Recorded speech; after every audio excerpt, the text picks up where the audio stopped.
저희 제21가 연합 하나됨에 대해서 지금 계속 공부를 하고 있습니다. 저희가 이제 우리가 관심을 가져야 될 연합이 무엇인지, 저번 시간에 이제 교회 연합을 위한 소망 중에서 에큐메니컬 운동이라는 것이 교회 일치 운동이라는 것이죠. 그 일치 운동이라는 것이 하나님께서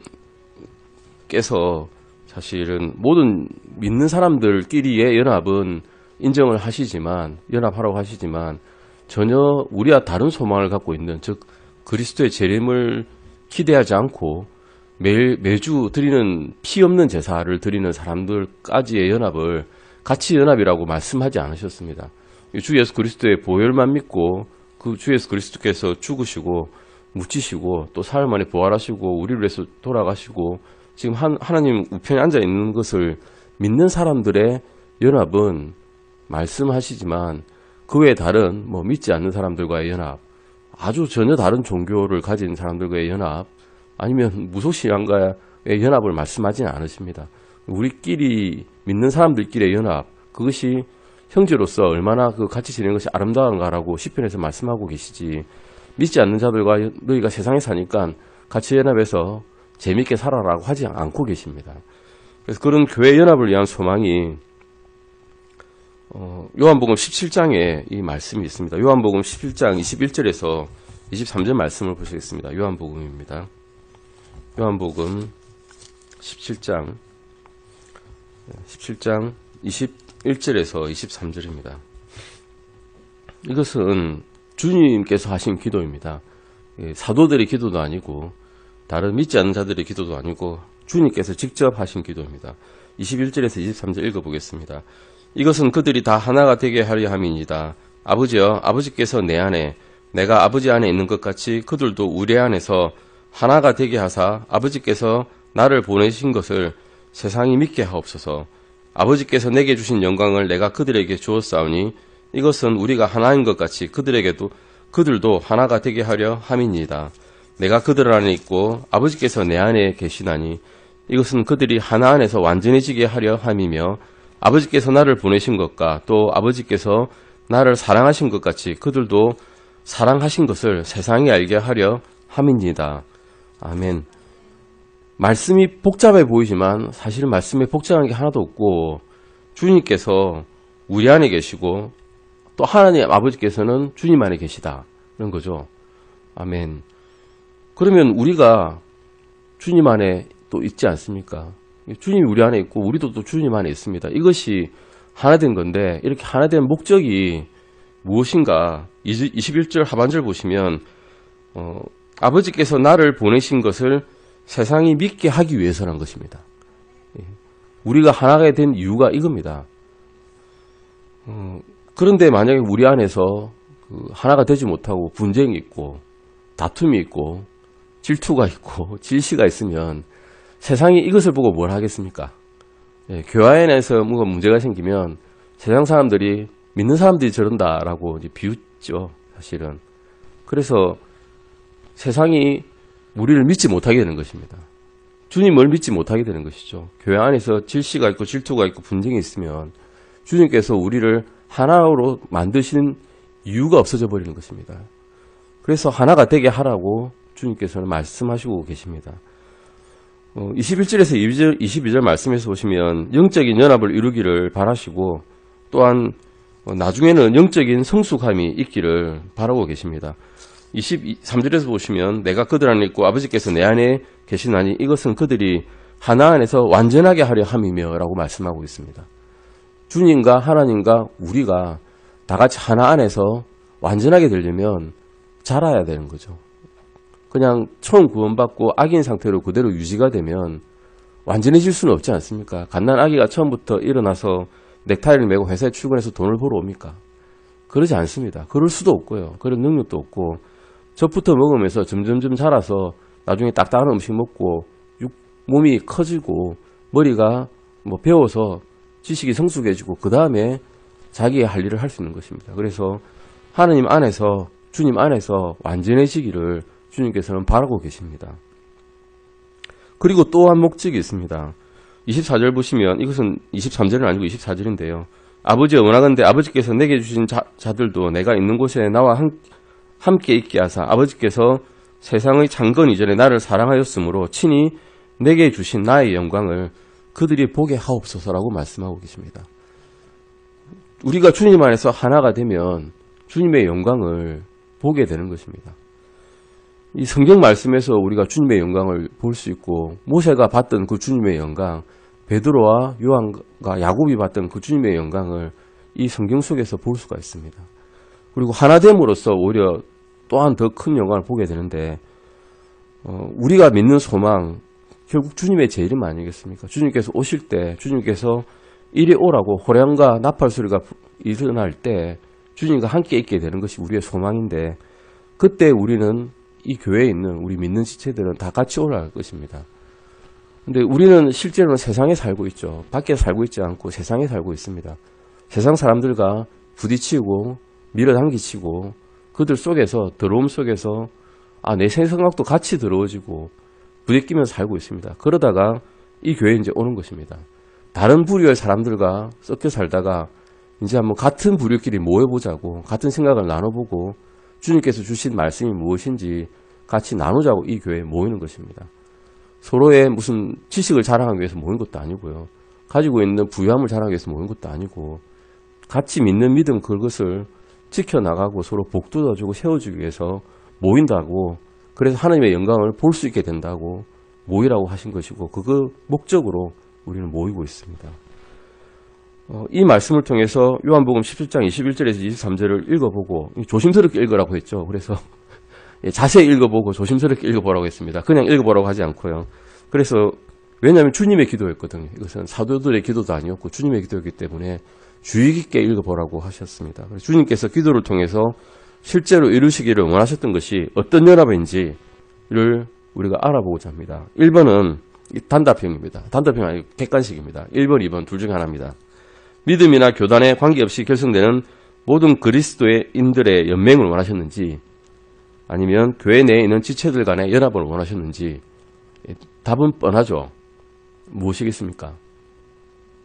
예, 교회 내에 있는 지체들, 우리 이 지체들이 각각 일이 다르죠. 하시는 일도 다르고 믿음의 분량도 다르고 믿는 지식도 다르고 다 다르지만 각자 다 쓰임이 있기 때문에 주님께서는 각 지체들을 불러주셨고 지체들의 일이 다르다고 해서 더 모자라거나 더 못한 게 없습니다. 다 각자의 일에서 필요하시기 때문에 이 교회에 불러주셨기 때문에 여기서 이 한 몸이 되는 교회를 주님께서는 바라고 계신 것입니다. 아멘. 고린도전서 1장 2절 잠깐 보시겠습니다. 이것은 교회 연합을 위한 소망이 무엇인지를 지금 저희가 보고 있습니다. 왜 연합하고자 하는가? 무슨 소망을 가지고 연합하고자 하는가를 보고 있습니다. 고린도전서 1장 2절 잠깐 보시겠습니다. 고린도전서 1장 2절입니다. 고린도에 있는 하나님의 교회 곧 그리스도 예수님 안에서 거룩히 구별되고 성도로 부르심을 받은 자들과 또 각처에서 예수 그리스도 우리 주 곧 그들과 우리의 주 되신 분의 이름을 부르는 모든 자들에게 편지하노니. 아멘. 바울은 여러 서신서를 썼죠. 아주 많은 서신서를 썼습니다. 에베소에도 썼고 빌립보에도 썼고 고린도교회도 썼고 디모데에게도 썼습니다. 많은 서신들 중에서 아주 긴 서신들이 있습니다. 고린도 전후서 엄청 깁니다. 왜 이렇게 썼겠습니까? 문제가 많은 교회라서 그렇습니다. 문제가 많으니까 걱정거리가 저 멀리 있는데 바울의 귀에 들어오는 겁니다. 에베소서 보셨죠? 에베소서 6장밖에 안 됩니다. 짧습니다. 왜 짧겠습니까? 이 교회는 문제가 하나도 없었던 거예요. 신실한 교회였고 정말 하나님의 교회였고 신실한 교회였고 걱정거리가 없고 바울이 보내봤자 세워주는 말밖에 할 게 없는 교회였는데 고린도 전후서 보시면 책망하는 말씀이 처음에는 칭찬하다가 책망하는 말씀이 수룩 빽빽하게 나옵니다. 그래도 어떻게 말씀하고 있습니까? 고린도에 있는 하나님의 교회라고 말씀하고 있습니다. 아멘. 문제가 많지만 여기는 하나님의 교회였습니다. 요한계시록에 나오는 라오디게아 교회는 사람들의 교회라고 불렸습니다. 하나님의 교회가 아니었죠. 자신들의 부유함과 자신들의 융성함을 자랑하는 들어와서 이제 내가 더 높다. 내가 더 잘났다라고 서로 이제 자랑하는 그런 교회였던 것 같습니다. 그래서 사람들의 교회, 하나님은 문 밖에 세워두고 자기들은 자기들끼리 놀고 있는, 열심히 뭔가 하고 있다고 생각하고 있는 그런 사람들의 교회였지만, 고린도 교회는 문제가 정말 많았지만 바울은 이 교회를 하나님의 교회로 봤습니다. 하나님께서 역사하시는 그런 교회였습니다. 고린도 전서의 처음 수신인이 누군지 여기서 분명하게 말씀하고 있습니다. 고린도에 있는 하나님의 교회였습니다. 성도들이 부족할지라도, 그 지체들이 연약할지라도, 문제가 많을지라도 이 교회는 그리스도의 몸된 교회, 하나님의 교회였다라고 분명히 말씀하고 계십니다. 그러면 이 교회의 실질적인 문제가 무엇이었나를 보고자 합니다. 고린도전서 11장 18절입니다. 고린도전서 11장 18절입니다. 무엇보다 먼저 너희가 교회에 함께 모일 때에 너희 가운데 분쟁이 있다는 것을 내가 듣고 부분적으로 그것을 믿노니 라고 바울은 어떻게 보면 그 말씀을 전해준 사람으로서 상당히 마음이 낙담이 되어서 이 말씀을 전하고 있을 수도 있습니다. 부분적으로 믿는다는 말은 믿는다는 거죠, 사실은. 예. 내 일부분만 믿고 일부분은 아닌 걸로 칠게 라고 하는 게 아니라 분쟁이 있구나.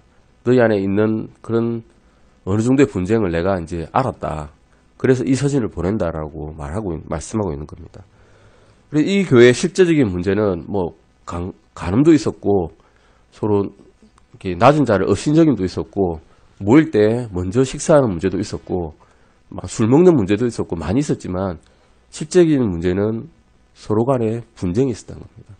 다툼이 있었고, 서로 좋지 않은 일들이 모여서 보기 싫어하는 일들, 그런 거죠. 나는 저 교회는 꼴도 보기 싫어. 이런 거죠. 모였는데, 이 교회에 모였는데, 일요일에 모였는데, 이제 저 교회는 저분은 난 보기 싫습니다. 라는 문제가 있었던 겁니다. 그런데 하나님의 뜻은 또 그게 아니란 겁니다. 분쟁이 있고 문제가 있고 서로 보기 싫은데 교회에 모이는 하나님의 뜻은 또 고린도전서 12장 25절을 보시면 또 다른 말씀이 나옵니다. 의도하시는 말씀이 나옵니다. 다른 말씀이 아니라 의도하시는 말씀이 있습니다. 고린도전서 12장 25절입니다. 이것은 몸 안에 분쟁이 없게 하고 오직 지체들이 서로 같은 보살핌을 받게 하려 하심이라. 교회가 모이는 목적이 이거라는 겁니다. 서로 모였는데 서로 다른 생각을 가지고 있고 서로 다른 은사를 가지고 있고 서로 다른 직책이 있는데 생각이 다르기 때문에 분명히 분쟁이 생기는데 그 모이는 이유가 분쟁이 없게 하게 한다는 아주 지극히 비현실적인 이 명령을 주고 계십니다. 근데 몸을 생각해 보면 아주 간단합니다. 우리 몸이 아주 조화롭게 돌아갑니다. 아주 조화롭게 돌아가는데 만약에 팔이 나는 이제 네 팔이 아니라 내 팔로서 팔 혼자만으로서 내가 내 마음대로 살아갈게 라고 하면 밥을 먹고 싶은데 밥을 못 떠먹습니다. 팔이 안 움직이지니까요. 마비되면 팔이 안 움직이죠. 근데 난 내 뜻대로 할 거야 하고 손이 가만히 있으면 머리에 시킨 대로 하지 않고 가만히 있으면 이게 이제 분쟁이 되는 거죠. 따로 떨어져 나가 있는 거니까요. 눈동자에서 빛을 받으려는데 맥나멍을 통해서 시신경에 풍광이 들어오는데 그것을 이제 시신경이 나는 내 혼자 살 거야. 너한테 이 아름다운 풍경 안 보여줄 거야 이러면 어떻게 하겠습니까? 맹인이 되는 거죠. 맹인. 앞을 못 보는 겁니다. 그냥.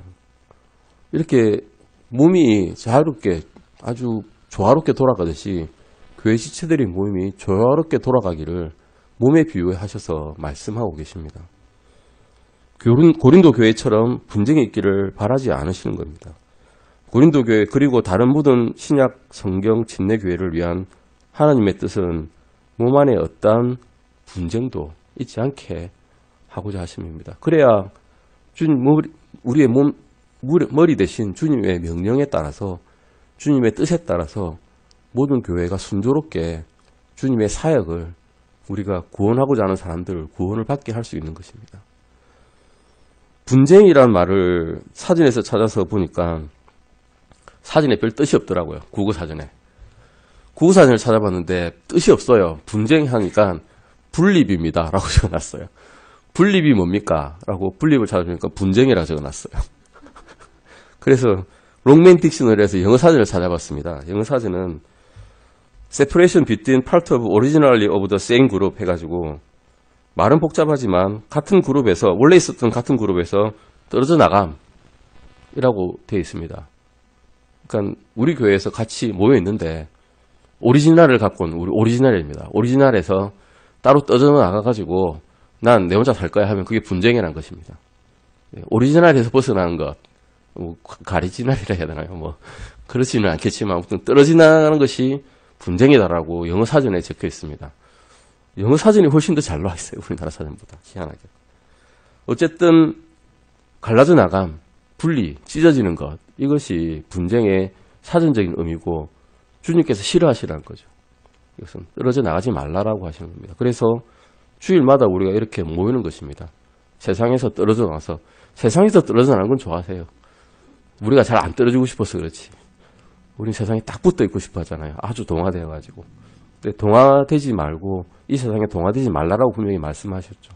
우리끼리 동화돼서 해야 됩니다. 우리끼리. 주님의 말씀을 믿고 따르는 사람들끼리 동화되고 하나가 되고 분쟁이 없게 하라라고 말씀하시고 계십니다.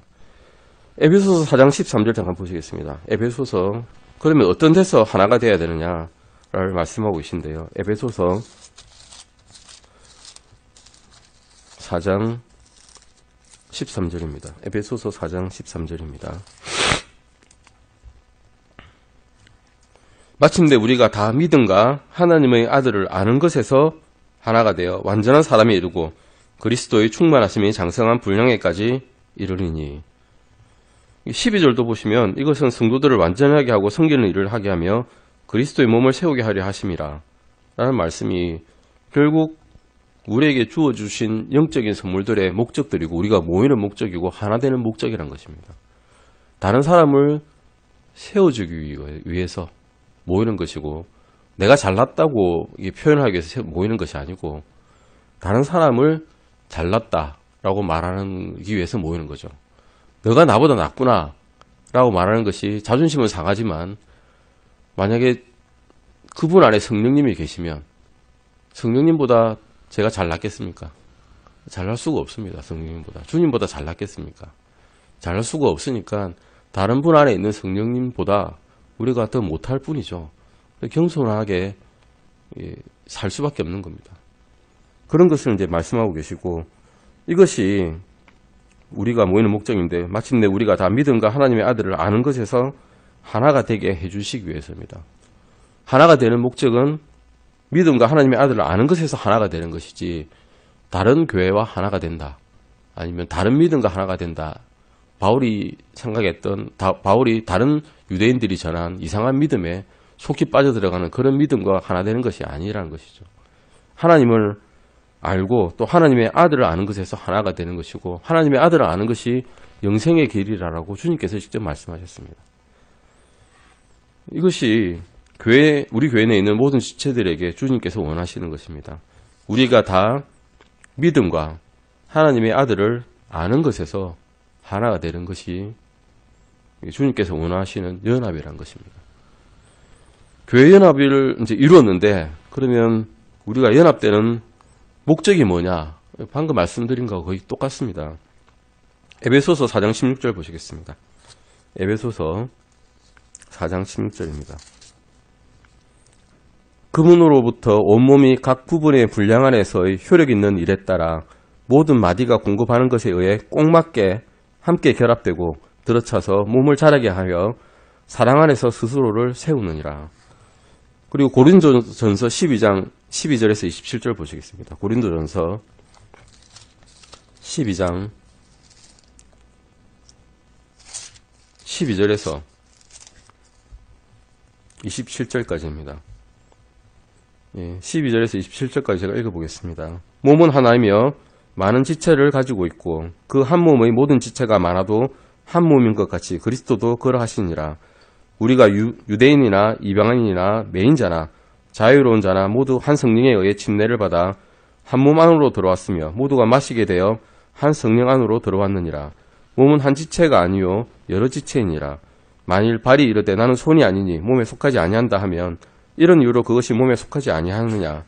만일 귀가 이르되 나는 눈이 아니니 몸에 속하지 아니한다 하면 이런 이유로 그것이 몸에 속하지 아니하느냐. 만일 온몸이 눈이면 듣는 곳이 어디냐. 온몸이 듣는 곳이면 냄새 맡는 곳은 어디냐. 그러나 이제 하나님께서 친히 기뻐하시는 대로 지체들을 곧 그것들 각각을 몸 안에 두셨느니라. 만일 그것들이 다 한 지체라면 몸은 어디 있느냐. 그러나 이제 그것들이 많은 지체이나 그럼에도 오직 한 몸이라. 눈이 손에게 이르기를 나는 내가 필요 없다 하지 못하며 또 머리가 발들에게 이르기를 나는 너희가 필요 없다 하지 못하리라. 아니라 더 약하게 보이는 몸의 그 지체들이 더욱더 필요하고 또한 우리가 덜 귀한 것으로 여기는 몸의 그 지체들 곧 이것들에게 우리가 귀한 것을 더 풍성히 주며 우리의 아름답지 못한 부분들은 아름다운 것을 더 풍성히 얻나니 우리의 아름다운 부분들은 부족한 것이 없느니라. 오직 하나님께서 몸을 다 같이 고르게 하사 부족한 그 부분에게 더욱 귀한 것을 풍성히 주셨으나 이것은 몸 안에 분쟁이 없게 하고 오직 지체들이 서로 같은 보살핌을 받게 하려 하심이라. 한 지체가 고통을 받으면 모든 지체가 그것과 함께 고통을 받고 한 지체가 종기를 얻으면 모든 지체가 그것과 함께 기뻐하느니라. 이제 너희는 그리스도의 몸이요 개별적으로 지체니라. 아멘. 이것이 우리 교회를 향한 하나님의 말씀이죠. 지체 안에는 분쟁이 현실적으로는 없지 않습니다. 현실적으로 싸움이 있고요. 현실적으로는 분쟁이 있지만 우리가 구원받은 다음에 우리의 영은 지금 하나님 우편에 앉은 바 이미 되었고 사실 우리가 그것을 매일매일 자각하지 못할 뿐이죠. 느끼지 못하고 왜냐하면 세상에 일이 너무 바쁘니까 세상에 매몰되니까 그것을 모를 뿐이고 같이 모인 이분들이 나중에 우리가 그리스도 재림 때 같이 모여서 주님의 한 몸이 될 것을 다 알고 있는데 그래도 이 세상에서는 성숙하지 못하기 때문에 완전한 몸에 이르기가 힘들기 때문에 분쟁이 생기는 것입니다. 하지만 우리는 각각의 지체이고 아름답지 못한 부분도 지체고 아름다움도 지체고 한 지체가 영광을 받으면 모든 몸이 영화롭게 되고 한 지체가 고통을 받으면 온 몸이 고통을 받는 것입니다. 한 사람이 아프면 그냥 우리 몸만 들어봅시다. 한 새끼손가락이 아프면 끙끙 앓아 눕죠. 발로 무거운 걸 찧으면 몸머리가 아픕니다. 머리가 지끈거리죠. 들어눕게 되는데 그게 교회의 일이라는 것입니다. 한 사람이 고통받으면 모든 지체가 고통을 받고 한 사람이 기뻐하면 모든 교회 식구들이 기뻐하는 것. 그것이 교회라는 것입니다. 이것을 보면 모두 교회를 그리스도의 몸이라 부르면서 인간의 몸에 비유하고 있다는 것입니다. 에베소서 4장 16절 보시면 방금 읽었는데요. 4장 16절입니다. 그분으로부터 온몸이 각 부분의 분량 안에서의 효력 있는 일에 따라 모든 마디가 공급하는 것에 의해 꼭 맞게 함께 결합되고 들어차서 몸을 자라게 하여 사랑 안에서 스스로를 세우느니라 라고 말씀하고 있습니다. 튼튼한 운동선수가 아니더라도 일반 사람도 각 관절과 근육들은 잘 발달되어 있습니다. 그래서 잘 걸어 다닐 수 있는 거죠. 만약에 연골이 너무 많이 써가지고 연골이 닳아가지고 이제부터는 뼈와 뼈끼리 부딪히면 온몸에서 으드득 소리가 나면서 아파 죽습니다. 못 걸어 다니죠. 다리를 질질 끌고 다니게 되죠. 하지만 이런 우리에게 주어진 모든 교회의 지체가 제대로 적당하게 알맞게 화합하여서 일을 하게 되면 모든 일이 모든 주님의 일이죠. 모든 일은 아니고요. 모든 주님의 일이 아주 효력 있게 작동한다는 것입니다. 고린도전서 12장 26절 방금 읽으셨는데 고린도전서 12장 26절 뒤쪽 말씀이죠. 한 지체가 고통을 받으면 모든 지체가 그것과 함께 고통을 받고 한 지체가 종기를 얻으면 모든 지체가 그것과 함께 기뻐하느니라. 고통당하는 지체가 있다는 것은 교회가 머리 아파야 될 일입니다. 같이 슬퍼야 될 일이고 같이 아파야 될 일이라는 것을 말씀하고 있습니다. 왜냐하면 그렇게 되면 교회의 목적을 이루지 못하죠. 주님의 하시는 일을 할 수가 없기 때문입니다. 아플 때 일을 할 수 있습니까? 아파 보면 아시죠? 아플 때 일을 못합니다. 아파 죽겠는데 무슨 일을 합니까? 교회가 아파하면 한 지체가 고통을 받으면 온 교회가 아프고 아프면 주님의 일을 할 수가 없습니다. 그리스도 사역 나가자고 말을 못합니다. 침체되기 때문에 그렇죠. 그래서 참된 교회 연합은 모든 그리스도인들이 그래서는 아니네요. 모든 참된 교회 연합이 무엇인가를 생각해 보면 다 복제된 인간들이 모인 곳이 이게 참된 교회 연합원이 아닙니다. 가르치는 사람만 이 교회에 10명이 있고 그게 다고, 세우는 사람만 10명이 있고 그게 다고, 거리 전도하는 사람만 10명이 있고 그게 다다, 이러면 교회가 원활하게 돌아가지 않습니다. 배우지 않으면 말씀 전할 수도 없고 알 수도 없고, 말씀 전하는 사람이 없으면 고문 사람도 나타나지 않고, 다 같은 일을 하고 있지 않습니다. 각각 다 다른 일을 하면서 교회를 세우는 일, 그리스도의 몸을 세우는 일을 하고 있는 것입니다. 성장하고 일하고 섬기면서 풍성해지는 것이 과 더불어 영적으로 또한 조화를 이룬 몸을 구성하는 것이 참된 연합이다. 우리 교회 지체 내의 연합이다 라고 말씀하고 있습니다. 그러면 교회 연합을 돕는 자들은 누구일까요? 에베소서 4장 11절 12절 보시겠습니다. 에베소서 4장 11절 12절입니다. 주님은 4장 11절 12절 말씀에서 이런 교회를 세우기 위해서 너에게 내가 이것을 주겠다라고 말씀하고 계십니다. 그분께서 더러는 사도로, 더러는 대언자로, 더러는 복음 전도자로, 더러는 목사 겸 교사로 주셨으니 그것은 성도들을 완전하게 하고 섬기는 일을 하게 하며 그리스도의 몸을 세우게 하려 하심이라. 그리스도의 몸을 세우게 하려고 이것을 주셨습니다. 그 시대에는 사도도 주셨습니다. 사도 주셨습니다. 12사도 있었죠. 나중에 제비로 뽑힌 마띠아도 있었고요. 섬기는 일을 하는 사람도 있었습니다. 그리고 대언자들도 있었습니다. 대언자들 지금 있습니까? 대언자들 없습니다. 주님께서 대언의 말씀을 이미 완벽하게 이 창세기부터 요한계시록까지 주셨기 때문에 더 이상은 대언자 없습니다. 직통 계시 맞는 분도 간혹 계시죠. 있다고 주장하는 분이 계신데, 글쎄요, 저는 그런 분들을 사실 보지는 못했기 때문에 잘 모르겠습니다만, 만약 그분이 하시는 말씀이 성경 말씀과 다른 말씀이라면 직통 계시 받았다고 생각하기 좀 어려울 것 같습니다. 은혜는 받을 수 있겠지만 직통 계시는 지금 없습니다. 주님께서 더 이상 우리에게 말씀하지 않으시죠. 하나님께서 말씀하지 않으십니다. 이스라엘 사람들에게 하나님께서 직접 말씀하셨을 때 그들은 두려워서 떨었습니다. 모세 혼자 들렸죠, 귀에. 무슨 말씀인지. 그리고 대언자들은 들었습니다. 하지만 모세 시대에 이스라엘 사람들은 같은 자리에 있어서도 번개치는 소리야 천둥 치는 소리로 밖에는 못 들었습니다. 직통계시라는 것은 사실 하나님께서 직접 나타나시는 것인데, 이스라엘 사람들은 직접 주님을 뵙게 되면, 하나님을 뵙게 되면 죽는다라고 생각했습니다. 실제로 제사장들도 자기 몸이 깨끗하지 않고 상태에서 지성소에 들어가면 죽어 나왔죠. 죽는 거였습니다. 직통계시 받으면 죽는 거 아닐까 싶습니다. 무서운 일이죠, 그건. 주님께서 그래서 이 말씀을 주셨고, 주님께서 말씀이시고 말씀이 육체로 오셔서 이 말씀을 다 전해주셨기 때문에 저는 사실 직통계시를 믿지는 않습니다. 그래서 대신 말씀 전하는 분들을 주셨습니다. 복음 전도자 주셨죠. 지금 있습니다. 복음 전도자. 목사님 주셨습니다. 우리 교회에 목사님 2분 계시죠. 감사한 일입니다. 교사도 주셨습니다. 부족한 사람이라도 교사로 세워주십니다. 이런 것을 주셔서 우리에게 말씀을 알려주시는 것이 감사한 일입니다. 주님은 그래서 복음 전도자, 교회를 세우는 자들과 선교사님들, 목사님, 그리고 교사들을 주셨습니다.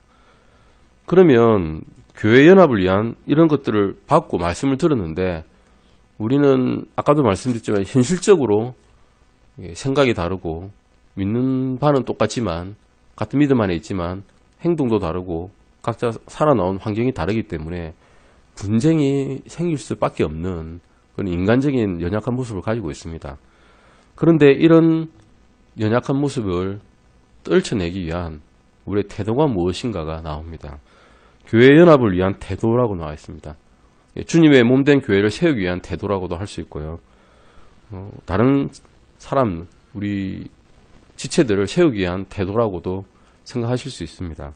우리 교회의 모든 지체들한테 필요한 태도를 에베소서 4장 2절 32절 말씀 보시겠습니다. 에베소서 4장 2절과 32절입니다. 2절 잠깐 보시겠습니다. 모든 겸손과 온유와 오래 참음으로 사랑 안에서 서로 참아주며, 모든 겸손이 필요하다고 하십니다. 겸손, 제가 네이버 사전으로 찾아봤습니다. 겸손할 겸에 겸손할 손입니다. 무슨 말씀인지 잘 모르겠죠. 겸손할 손에 겸손할 겸에 겸손할 겸 하니까 무슨 말씀인지 저도 모르겠더라고요. 한문은 그러는데 나를 내세우지 않고 남이 더 나보다 낫다라고 생각하는 자세라고 지식사전에는 나옵니다. 현실적으로 요즘에 가르치는 우리 자녀들의 교육은 내가 우선이라고 가르치죠. 예. 물론 뭐 공중도덕에는 남을 이렇게 배려하라고 나오지만 이 세상의 중심은 나라라고 광고에도 나오고 나를 위주로 생각해라, 창의적으로 생각해라, 다 나를 위한 겁니다. 사실은 남보다 내가 조금 더 뛰어나 보여야 된다는 거죠. 그것이 지금 세대의 가르침인데 주님은 그렇게 말씀하지 않으시고 나를 남보다 더 못한 사람으로 생각하라고 하십니다. 그게 이제 겸손이라는 겁니다. 근데 겸손하면 뭐가 문제인가 하면 자존감이 낮아질 수 있겠죠. 자존감이 낮아지면 어떤 일이 생기냐면 누가 나한테 무슨 말을 하면 화부터 납니다. 왜냐하면 나를 비웃는 태도와 나를 낮춰 깔보는구나 라고 생각하기 때문에 겸손한 마음을 가지기가 쉽지가 않습니다. 근데 주님께서는 그러지 말고 겸손하라고 하십니다. 그 다음은 12절 보시면 13절 보시면 4장 2절 보시면 모든 겸손과 그 다음에 온유가 나옵니다. 온유도 한문으로 찾아봤습니다. 따뜻한 온에 부드러울 유입니다. 말씀 언자 변에다가 그 사각형 안에 사람이 있는 모양에다가 육체에 혈이 있는 모양의 한자입니다. 사람 몸이 따뜻하죠. 피로서 따뜻한 거하고 똑같습니다. 똑같은 그런 한자 언어인데 사람 몸이 따뜻한 것처럼 따뜻하면서 부드러워라. 부드러울 유자인데 우리 유경이 유자가 부드러울 유자거든요. 그래서 유자는 제가 알겠더라고요. 딴 건 모르겠는데 부드럽고 따뜻한 사람이 되라라는 것이 온유라고 합니다. 근데 온유는 어떤 마음에 어떤 말을 듣더라도 상처를 받지 않는 것이라고 합니다. 성경적으로는 내가 상처를 안 받아야 되고 겸손해야 되고 겸손하면 겸손해서 만약 내가 남보다 내가 낮게 생각되는데 온유한 마음을 같이 가지게 되면 내가 낮더라도 마음의 상처를 받지 않습니다. 다른 사람이 나한테 무슨 말을 하더라도 어떤 상처되는 말을 하더라도 상처받지 않는 것. 목사님께서 강찬재 목사님께서 표현하실 때 큰 강물에 돌을 떠넣는데 강물이 상처받지 않는 것 같다. 주님의 사랑으로 주님의 강물이 사랑의 강물이 흐르는데 거기에 어떤 사람이 와서 큰 돌을 던져서 내 마음에 상처를 주려고 했는데 그 사랑으로 인해서 표도나지 않는다. 라는 것이 온유라고 합니다. 아멘. 근데 겸손과 온유가 잠깐만 있으면 어떻게 됐습니까? 잠깐은 참을 수 있는데 잠깐은 내가 주님의 마음처럼 돌아가서 교회를 세울 수 있는데 오래 지속되지 않으면 금방 끝나버리는 거죠. 그래서 2절 말씀에 오래 참음이 또 나옵니다. 모든 겸손과 온유를 오랫동안 지속해야 되기 때문에 오래 참음이 나오고요. 오래 참음이란 것은 관용이란 말하고 똑같습니다. 관용은 계속 견디는 거죠. 포베어링이라고 뒤에 나와 있는데 관용하는 이런 자세를 가져라 라고 나옵니다. 그 다음에 4장 2절 그대로 보겠습니다. 모든 겸손과 온유와 오래 참음으로 사랑 안에서 서로 참아주라고 말씀하고 있습니다. 그냥 참기는 어렵습니다. 사랑이 있어야 참을 수가 있죠. 그 사람을 사랑한다는 것은 그 사람을 위해서 내 모든 것을 내어줄 수 있다 라는 것이 사랑이라고 주님께서 본보기로 보여주셨죠. 사실은 십자가에 직접 매달림이심으로써 우리가 지은 이 흉악한 사람들의 죄들을 다 사랑으로 보듬어 안아버리신 겁니다. 그 죄들을 다 본인의 몸에 지어버리신 것이 주님의 사랑을 이렇게 보여주셨죠. 하나님의 사랑을 그렇게 보여주셨습니다. 담대하게 증거하셨습니다. 이렇게 32절 보시겠습니다. 4장 32절입니다. 이것이 이제 교회 연합을 위한 태도입니다. 교회 연합을 위한 태도는 겸손과 온유로 오래 참고 사랑으로서 견뎌내는 것. 그것이 연합을 위한 태도였고 그 다음 32절 말씀에서도 이렇게 말씀하시고 계십니다. 서로 친절히 대하며 상냥한 마음을 품고 서로 용서하기를 하나님께서 그리스도로 인하여 너희를 용서하신 것 같이 용서하신 것 같이 하라라고 말씀하고 있습니다. 하느님의 입장에서 자신의 유일한 아들인 독생자를 죽게 한 이 사람들을 용서하실 수 있겠습니까? 내 아들을 죽게 한 어떤 사람이 있습니다. 자동차로 돌진해서 그 사람을 죽여버렸습니다. 내 아들을 죽여버렸습니다. 용서 못합니다. 같이 죽이든지 너 죽고 날 죽든지 이렇게 될 것 같은데 하느님께서는 자신의 유일한 아들인 독생자이신 주님을 죽게 한 그들을 용서하셨습니다. 우리를 용서하신 거고 나를 용서하신 거죠. 그런 사랑으로서 같은 교회 지체들의 연합을 이루라고 말씀하고 계십니다. 친절히 대하라고 하십니다. 서로 친절히 대하라고 하십니다. 한 사람은 친절히 대하는데 딴 사람은 친절히 대하지 않는 게 아니고 서로 친절히 대하라고 말씀하시고 계시고요. 서로 상냥한 마음을 품고 서로 용서하라고 하십니다. 용서란 단어가 나옵니다. 저 사람이 나한테 뭐라고 하더라도 용서하는 거죠. 왜 용서? 나는 안 되지만 주님께서는 용서해 주셨습니다. 저를 용서할 수 없습니다. 제가 지은 일을 생각하면. 주님께서는 용서하실 수가 없어요, 사실은. 사람이라면. 근데 주님께서는 용서해 주셨습니다. 그걸 생각하면 저 사람 일도 저는 용서할 수가 있는 것이죠. 그리고 상냥한 마음을 가지라고 하십니다. 이것이 이제 우리 교회 모든 지체들 안에 필요한 경건한 태도입니다. 마음속에 많이 찔림이 됩니다. 이 잘 안 되는 거거든요. 사람으로 있을 때는 내 안에 육적인 사람으로 있을 때는 이 중에 한 개도 잘 안 되는 겁니다. 겸손이 되게 쉬울 것 같죠. 겸손이 제일 안 됩니다. 제일 쉬울 것 같은 게 제일 안 되고 차라리 주님을 생각하면 용서하는 건 차라리 잘 될 것 같아요. 주님을 생각하면. 근데 그 중에서 제일 안 되는 것이 제일 첫 번째 나온 것 같습니다. 그래서 제일 안 되니까 겸손한 마음을 품는다는 것이 내가 남보다 못하고 남이 나보다 더 낫다는 이런 생각을 가지게 되면 교회 연합하는데 지장이 없을 것으로 생각됩니다. 오늘 여기까지 하시고 다음에는 이게 되게 연합 이후에는 우리가 연합하면 아주 오합지졸도 많이 모이면 무섭지 않습니까? 연합하면 승리합니다. 다음 시간은 승리에 대해서 한번 보시겠습니다. 기도하시고 마치겠습니다. 하나님 아버지 감사드립니다. 저희가 잘하지 못하는 겸손과 온유와 오래 참음과 관용과 사랑과 친절히 대함과 용서와 상냥한 마음이 무엇인지 성경 말씀을 통해서 저에게 말씀해 주셨습니다. 저희가 이 주님의 몸된 교회의 지체가 되어서 주님의 일을 하기 위해서 이런 것들을 갖기를 원합니다. 저희 마음속에 주님께 순종하는 마음을 주셨고 이것을 이번 주에도 잘 행하게 하여 주시옵소서. 이 시간 위에 김태경 목사님의 설교 말씀에도 저희가 잘 순종하여서 주님의 말씀을 받고 그 말씀을 하나님의 말씀으로 들을 수 있게 하여 주시옵소서. 감사드리며 주 예수 그리스도 이름으로 기도드렸습니다. 아멘.